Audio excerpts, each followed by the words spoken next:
ABC channel के हमारे इस खास कार्यक्रम में आपका स्वागत है। दर्शकों, ये महीना प्यार का महीना है। वैलेंटाइन डे लगभग आने ही वाला है और हर युवाओं के हाथ में एक गुलाब का फूल ज़रूर होगा। तो आइए देखते हैं कि आखिर कहाँ से आता है एक गुलाब और कितनी मेहनत करनी पड़ती है किसान को इस गुलाब को उगाने के लिए। तो आपका हमारे चैनल में स्वागत है। तो हमें बताइए, ये आप गुलाब की किस तरह की किस्म उगा रहे हैं यहाँ पर? ये ताजमहल कट वैरायटी है जो गुलाब की, उसे उगा रहे हैं। तो लगभग ये किस मौसम में उगाई जाती है और क्या इसकी लागत आती है? इसकी मतलब इसको जो है ना, जुलाई में जो बुवाई होती है उसके 4 महीने बाद में ये फल फूल देना शुरू कर देता है और उसके बाद में रोज डेली चलता ही रहता है इसमें फूल, जो 4 महीने बाद में। तो लगभग इसको उगाने में क्या क्या परेशानियों का आपको सामना करना पड़ता है? किस किस चीज़ों से इसको बचाव करना पड़ता है? इसमें हमें नेट शेड लगाना पड़ता है, जिससे कि बाहर के कीटाणु वगैरह ना आएँ और हमारे इसमें बीमारियां ना आएँ, हमें काफ़ी बचाव हो जाता है। दूसरे ये है टेम्परेचर, जितना जैसे मान लो 48 का टेम्परेचर है और हमें इसमें 35 का टेम्परेचर चाहिए, तो हम कुछ ऊपर फारे भी लगे होते हैं और कुछ हमारे नेट के अंदर शेड भी लगा होता है, कुछ उसको धूप से बचाव देते हैं, तो 40 के करीबन तो उससे आ जाती है। 2-4% हम जो है जो फारे जो हम चला देते हैं कभी कभी इधर उधर से, तो उनसे भी नीचे आ जाता। तो हम 35 का टेम्परेचर जब चाहिए, जब जा कर के हमारा गुलाब अच्छा चलता है, तो इसको मेंटेन करना पड़ता है हमें। तो ये लगभग गुलाब की जो खेती है ये लगभग कितने समय में तैयार हो जाती है? ये 4 महीने में फसल तैयार हो जाती है लगाने के बाद में, फिर ये 5 साल तक चलती है। तो जो गुलाब की खेती आप करते हैं इसमें किन किन सावधानियों बरती जाती है? क्या क्या सावधानियां बरती जाती है? किन किन चीज़ों का ज़्यादा ध्यान रखना पड़ता है जिससे फसल पर कोई बुरा असर ना पड़े? इसमें थोड़ा सा ये है जी, जो हमारी दवाइयाँ हैं, जो मतलब ये बीमारी हैं, उनकी दवाइयों का ज़्यादा ध्यान रखना पड़ता है। खाद पानी का ध्यान रखना पड़ता है, कब कब पानी देना पड़ता है। तो ये मेहनत तो बहुत ज़्यादा है जी इसमें। इनमें कटाई छटाई भी बहुत ज़्यादा करनी पड़ती है, जैसे डिस्ट बोर्डिंग करना, जिसको हम काट लेते उसकी डंडी भी मोड़नी अलग से पड़ती है, लेबर लगानी पड़े, खर्च पानी काफ़ी लग जाता है। तो देखा जाता है कि कई गुलाब ऐसे होते हैं जो ना केवल फूल के तौर पर बल्कि दवाइयों के, औषधियों के, इत्र के और भी कई चीज़ों के काम आते हैं। तो गुलाब की जो ये किस्म आप उगा रहे हैं, तो ये लगभग किस किस चीज़ों के काम आती है? ये केवल गुलाब एक फूल मात्र है या कोई औषधि या किसी और चीज़ में भी लिया जाता है? ये सिर्फ फूल मात्र ही है, जो मतलब कट फ्लावर जाता है। ये ताजमहल वैरायटी 5 स्टार होटलों में, बड़ी बड़ी बिल्डिंगों में बड़े बड़े लोग लेते हैं। इसका और कोई फ़ायदा नहीं है, सिर्फ सजावट के लिए होता है।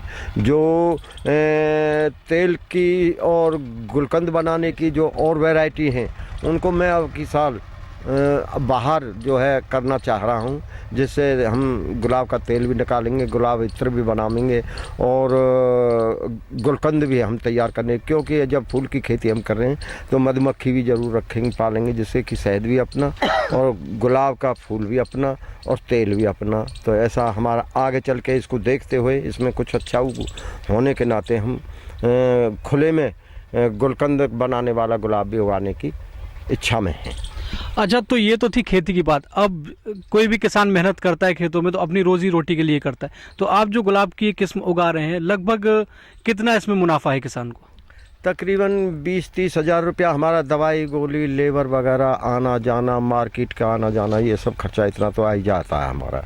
और तकरीबन 1 लाख या 1 लाख से 10-5 हज़ार रुपया ऊपर भी, 10-5 हज़ार रुपया नीचे भी रह जाती है। तो लगभग आप और भी किसान किस तरह की खेती कर सकते हैं इसको लेकर, फूलों को लेकर? मैं तो ये कहूँगा जी, मैं भी काफ़ी दिन से खेती करता आ रहा हूँ।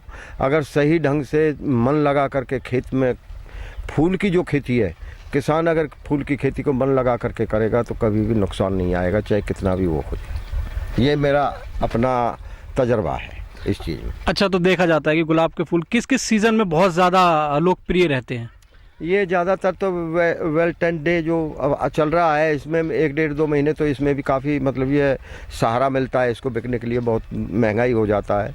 दूसरे ये जितनी शादी ब्याह जो है उनमें बहुत ज़्यादा जब तक रहता है, ये तकरीबन ये लगा लो कि जुलाई से लेकर के सितंबर तक ये 2-3 महीने थोड़े से डाउन रहते हैं, नहीं बाकी तो और चलता रहता है। 9 महीने ठीक चलता है, 3 महीने डाउन रहता है। तो ये थे हमारे साथ रमेश भाई, जिन्होंने फूलों के बारे में बहुत विस्तार पूर्वक बताया, क्या लाभ है, किस चीज़ों से बचाव करना पड़ता है और कौन कौन से सीजन में इनकी बहुत ज़्यादा मांग की जाती है। आज हमारी इस छोटी सी पेशकश में फ़िलहाल इतना ही। ऐसी तमाम छोटी बड़ी खबरों के लिए बने रहिए ABC चैनल के साथ। नमस्कार।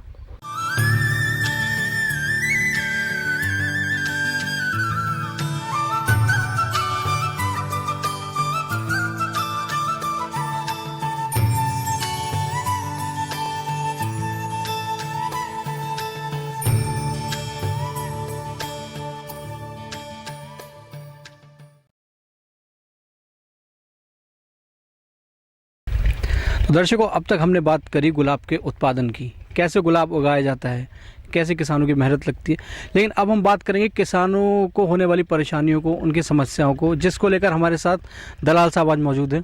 दलाल साहब, आपका बहुत बहुत स्वागत है हमारे इस शो में। जी, सबसे पहले तो मैं ये बता देना चाहता हूँ कि मैं प्रगतिशील किसान क्लब जिला पलवल का अध्यक्ष हूँ और मैं हरियाणा सरकार द्वारा पिछले 4 महीने से हरियाणा राज्य बागवानी विकास एजेंसी का सक्रिय सदस्य हूँ। मैं जहाँ तक ये गुलाब की खेती की बात है, इसके ऊपर मैं आपको बताना चाहूँगा कि 2 वर्ष पहले हमने अपने ज़िले में प्रगतिशील किसान क्लब के मंच पर इस तरह के प्रयास शुरू किए कि किसानों की इनकम खेती से कैसे बढ़ाई जाए।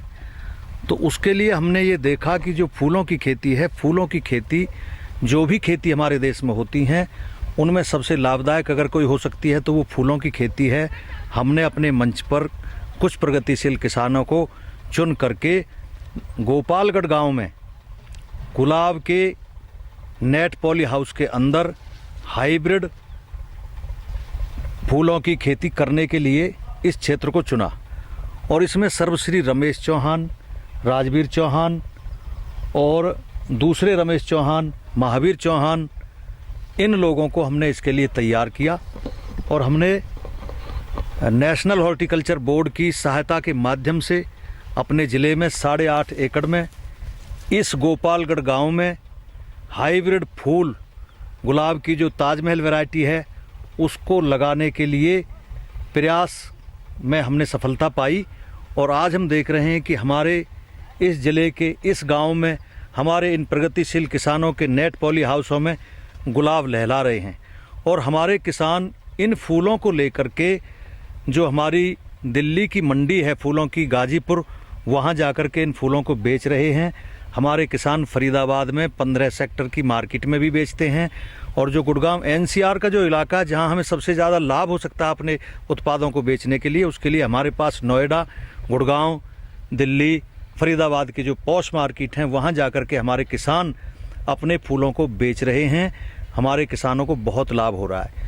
पूरे वर्ष जो है फूलों की खेती होती है, 2-3 महीने बीच में ऐसे होते हैं कि उस टाइम फूलों का जो उत्पादन है वो बहुत ज़्यादा अच्छा नहीं होता है, उस टाइम मार्केट में भी डिमांड नहीं होती है।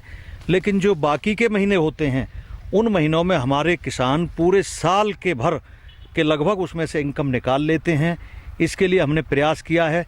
लेकिन जो बीच में समस्याएं आई हैं, मैंने सरकार के सामने एक प्रस्ताव रखा है कि जो गाजीपुर मंडी है वो हमारे लिए दूर है। हम सरकार से इस आपके चैनल के माध्यम से मैं अपील करता हूं, बल्कि मैं ये अपील हरियाणा राज्य बागवानी विकास एजेंसी की जो हमारी जो बैठक होती है राज्य सरकार की तरफ से, वहाँ भी मैंने सवाल उठाया था कि सूरज कुंड के पास हमारे फरीदाबाद, पलवल, गुड़गांव और मेवात के जो किसान हैं जो फूल उगाते हैं, उनके लिए हमने सरकार से प्रयास किया है कि यहाँ एक मंडी खोली जाए और हमारे फूल वहाँ हम निरंतर बेच सकें। इसके अलावा हमने एक प्रयास और किया है कि हम अपने प्रगतिशील किसान क्लब के बैनर तले जो दिल्ली की पॉश मार्केट है, जैसे साकेत में PVR सिनेमा हो गया, जैसे INA मार्केट हो गया दिल्ली में, ओखला मार्केट हो गया, फ्रेंड्स कॉलोनी हो गया, इस तरह से गुड़गांव के कई सहारा मॉल हो गए, फरीदाबाद का 15 सेक्टर हो गया, इन जगहों पर हम अपने प्रगतिशील किसान क्लबों को साथ लेकर के, अपने सदस्यों को साथ लेकर के अपने खुद के आउटलेट खोल करके हम अपने फूलों को उनकी सजावट के द्वारा उनको जो है ना प्रोसेस करके और किस विधि से हमें फूलों को बेचना है उस तरीके से बेचने के लिए निरंतर प्रयासरत हैं। उसके लिए हम हरियाणा सरकार के जो हमारा बागवानी विभाग है उससे अपील करते हैं कि ऐसे आउटलेट खोलने के लिए हमें वित्तीय सहायता दी जाए, क्योंकि सरकार की तरफ से बागवानी के क्षेत्र में काफ़ी वित्तीय सहायताएं दी जा रही हैं। इसके अलावा हम एक और काम करना चाहते हैं कि हम अपने फूलों को, इसकी क्वालिटी को और इसकी जो डिज़ाइन है, उसका जो बनावट है, उसका जो साइज है, उसका जो कलर है, उसको इतना अच्छा तक ले जाने के लिए प्रयासरत हैं कि हम अपने फूलों को अंतर्राष्ट्रीय मार्केट में ले जा करके एक्सपोर्ट करके 3 से 4 गुना ज़्यादा मुनाफा कमा सकें। उसके लिए हम निरंतर ट्रेनिंग कर रहे हैं, जानकारी हासिल कर रहे हैं। कहाँ से हम ऐसा कर पाएंगे, उसके लिए हम प्रयास कर रहे हैं। और आने वाले समय में जो प्रधानमंत्री नरेंद्र मोदी जी ने सन 2022 तक किसानों की इनकम को डबल करने की बात कही है, उसके लिए ये एक माध्यम है कि बागवानी फसलें, जिनमें खासकर फूलों की खेती में गुलाब ही नहीं, हम गुलाब के अलावा जो ओपन फील्ड है हमारे, वहाँ पर हम गेंदा,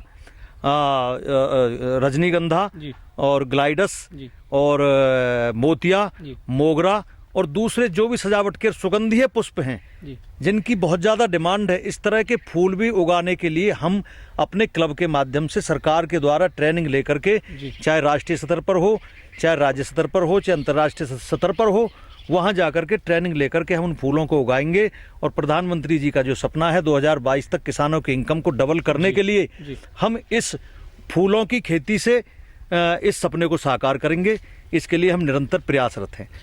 अच्छा, और हम दूसरा जो अभी आपने रमेश किसान से पूछा था कि ये फूल किस किस काम आता है, तो जो हाइब्रिड फूल है ये तो सिर्फ सजावट के काम आता है। सजावट की देश में बहुत ज़्यादा ज़रूरत है। शादियों के टाइम पर हमें फूल चाहिए। हमारे जो वैलेंटाइन डे उस पर बहुत ज़्यादा फूल हमारे देश के युवकों को मतलब चाहिए होते हैं। इसके अलावा जो कहीं भी किसी प्रकार के को आयोजन होते हैं, फंक्शन होते हैं, वहाँ इन फूलों की ज़रूरत होती है। लेकिन एक बहुत बड़ा बाज़ार हमारे सामने गुलकंद, गुलाब का इत्र, गुलाब जल, गुलाब से बनने वाले तकरीबन 5 तरह के पदार्थ जो प्रोसेसिंग करके हम बनाना चाहते हैं, उसके लिए बाहर के जो ओपन फील्ड में देसी गुलाब की जो नूरजहां वैरायटी है, जो इसके लिए सबसे अच्छी मानी जाती है, उसको उगा करके छोटे छोटे प्रसंस्करण यंत्र, प्रोसेसिंग प्लांट लगा करके हम तेल इकट्ठा करके, जो तेल मैंने सुना है, मैंने पढ़ा है कई किताबों में, 8 से 10 लाख रुपए प्रति किलो तक वो तेल बिकता है। उसको भी हम करने के लिए प्रयासरत हैं कि गुलाब के तेल से 8 से 10 लाख रुपए लीटर जो हम तेल बेच करके मुनाफा कमा सकते हैं। प्लस उसका जो वेस्टेज निकलता है, जो पत्तियां निकलती हैं, उन पत्तियों से हम गुलकंद और गुलाब जल ये बना करके अपने ब्रांड नेम दे करके पैकिंग कर करके अंतर्राष्ट्रीय मार्केट में जाने के लिए आने वाले वर्षों में प्रयासरत हैं। दलाल साहब, जैसे कि बात फूलों की हो रही है यहाँ पर, तो कौन से फूल की सबसे ज़्यादा डिमांड है मार्केट में और उसके लिए क्या क्या प्रयास किए जा रहे हैं हमारे किसान भाइयों की तरफ से? देखिए, सबसे ज़्यादा जो ज़रूरत है वो है गुलाब की और गुलाब में भी ये रेड रोज़ सबसे ज़्यादा कामयाब है। दूसरा गुलाबी जो दूसरी साइड में लगा हुआ है, पीला, सफ़ेद, इनकी थोड़ी थोड़ी मांग है। इसके अलावा रजनीगंधा जो ओपन फील्ड में होता है, एक जो है ना विदेशी फूल है जो हम अपने पॉली हाउसों में उगा सकते हैं, उनमें हमारा लिलियम जो बहुत महत्वपूर्ण है, जिसका बीज बहुत महंगा है। 1 एकड़ में 80,000 से 90,000 तक उसके बल्ब लगते हैं। और जो अंतर्राष्ट्रीय मार्केट में विदेशों से जो हमारी सरकार मंगा करके हम किसानों को देती है, जिसका बीज 10 से 12 लाख रुपए का खर्चा उसमें उगाने में किसान को बीज में आता, बाकी और खर्चे भी लगते हैं। वह फूल बहुत महत्वपूर्ण है, उसके मार्केट में अच्छे प्राइस मिलते हैं। इसके अलावा ग्लाइडस है, इसके अलावा हमारा मोतिया है, मोगरा है, ये फूल जो है बहुत महत्वपूर्ण है। लिलियम बहुत महत्वपूर्ण है। इस तरह के फूल भी हम उगाने के लिए निरंतर प्रयासरत हैं। अच्छा दलाल साहब, जैसे कि हम बात कर रहे हैं, हमारे किसानों को बहुत सारी समस्याओं का भी सामना करना पड़ता है, तो क्या ऐसी समस्या है जिसकी आप सरकार से मांग करते हैं जिससे किसान और ज़्यादा से ज़्यादा खेती करके ज़्यादा से ज़्यादा मुनाफा भी कमा पाए और आम जनता को और ज़्यादा से ज़्यादा लाभ दे पाए अपने फसल के जरिए? जी, उसके लिए हम हरियाणा सरकार का जो हमारा नेशनल हॉर्टिकल्चर मिशन है, उस मिशन के तहत संरक्षित खेती प्रोटेक्टिव कल्टीवेशन, यानी पॉली हाउस और ग्रीन हाउस, नेट हाउस, इनके अंदर जो खेती होती है उससे ज़्यादा मुनाफा होता है, लेकिन किसान इसको अफोर्ड नहीं कर सकता, क्योंकि पॉली हाउस लगाने के लिए 40 लाख तक लागत 1 एकड़ में आती है, नेट हाउस लगाने के लिए 23 से 24 लाख तक की लागत आती है। तो इन सब के लिए राष्ट्रीय बागवानी मिशन के तहत सरकार इस पर ज़्यादा अनुदान दे, ताकि किसान इस क्षेत्र में आगे आने का प्रयास करें और ज़्यादा से ज़्यादा इकाइयाँ स्थापित हों और उन इकाइयों के द्वारा ज़्यादा फूल उत्पादन हो और उनको मुनाफा हो। इसी तरह से भारत सरकार का एक राष्ट्रीय बागवानी मिशन है, राष्ट्रीय बागवानी बोर्ड। राष्ट्रीय बागवानी बोर्ड में किसानों को हाईटेक सब्जियों की खेती, फूलों की खेती, शीतगृह बनाने के लिए, प्रसंस्करण उद्योग लगाने के लिए गत वर्षों से सरकार इस पर अनुदान देती आ रही है 50% का। जो 50% अनुदान देती है वो हर एक कंपोनेंट पर देती है, चाहे तालाब बनाने की बात हो, प्रोसेसिंग प्लांट लगाने की बात हो, पॉली हाउसिंग की बात हो, प्लांटिंग मटेरियल की हो, ड्रिप इरिगेशन की हो, इस तरह से उसकी बाउंड्री वाल उस पर जो है ये लगाने की हो। तो ये सब चीज़ें लगाने के लिए नेशनल हॉर्टिकल्चर बोर्ड गत वर्षों से किसानों को इसके लिए निरंतर सहायता दे रहा है। लेकिन मैं देख रहा हूं कि पिछले 1-1.5 साल से ये नेशनल हॉर्टिकल्चर बोर्ड की जो योजना है, जिसमें बजट ना होने की सूरत में LOI बंद है, लेटर ऑफ इंटेंट। जिस टाइम वो LOI खुल जाएगी, हम सरकार से अपील करना चाहते हैं आपके चैनल के माध्यम से कि LOI जल्द से जल्द खुलें। सरकार नेशनल हॉर्टिकल्चर बोर्ड में बहुत अच्छा बजट दे, ताकि किसान इन यूनिटों को लगा करके प्रसंस्करण उद्योग में जा करके सब्जियों और फूलों की खेती में जा करके अधिक से अधिक मुनाफा कमा सके। एक तो ये चीज़ें हैं। दूसरा, किसान अपने उत्पादों को ताज़ा और हरे भरे ले जाने के लिए उनको रेफ्रिजरेटर वैनों की ज़रूरत है। रेफ्रिजरेटर वैन पर सरकार ज़्यादा से ज़्यादा अनुदान दे। इसके अलावा जो आउटलेट खोलने की बात है, उसमें भी किसानों को अभी इस बारे में नॉलेज नहीं है। उसके लिए सरकार किसानों को ट्रेनिंग दे, आउटलेट खोलने के लिए अनुदान दे। दूसरे जो चीज़ें इसमें उपयोग होती हैं, जैसे एक पॉली हाउस को चलाने के लिए, क्योंकि हमारे हरियाणा में ऊर्जा की कमी है, तो यहाँ पर सौर ऊर्जा एक इसका बहुत अच्छा स्रोत है, जिससे हम अपनी ड्रिप और हमारे फॉगर्स को चलाने के लिए हम इसमें काम कर सकते हैं। उस पर सरकार ज़्यादा अनुदान दे। इन तरह की जो योजनाएं हैं उन पर इंश्योरेंस की बात तो चलो हो रही है, इंश्योरेंस की भी हमें जो सुविधा मिले। इसके अलावा इसमें जो उत्पाद हम डालते हैं जो काफ़ी महंगे हैं, इनके ऊपर लगातार सरकार अनुदान देती रहे। अच्छा दलाल साहब, ये तो थी हमारी खेती की बातें। अब जो किसान फूलों को मार्केट में लेकर जा रहा है, बाज़ारों में बेच रहा है, तो अभी नोटबंदी का दौर गुजरा है, तो उससे क्या प्रभाव पड़ा है फूलों की खेती की बिक्री में? क्या पहले से कम है या बिल्कुल जैसा आप पिछले साल आपने किया था बिल्कुल वैसी की वैसी है? देखिए, नोटबंदी का जो दौर चला है, इसमें किसान से लेकर के आम उपभोक्ता तक को, व्यापारी वर्ग को, सबको ही इसमें दिक्कतें आई हैं। और उन दिक्कतों के चलते किसानों को उनके फूल औने पौने दामों पर बेचने पड़े हैं। क्योंकि जब किसान को डेली उसके लिए रुपया चाहिए, उसकी फसल को जो बेच करके आया, उसको यहाँ लेबर को भी पैसा देना है, उसको इसमें उत्पाद डालने हैं, खाद डालने हैं, और इसमें इंसेक्टिसाइड और फंगीसाइड डालने हैं। इन सब ज़रूरतों के लिए किसान को भी रोज़ पैसा चाहिए। और व्यापारी पैसा दे कैसे? क्योंकि नोटबंदी के जो है ना एक लिमिट फिक्स कर दी थी कि भी इतना रुपया आप निकाल सकते हो और उससे ज़्यादा नहीं निकाल सकते। तो ये दिक्कतें आई थी।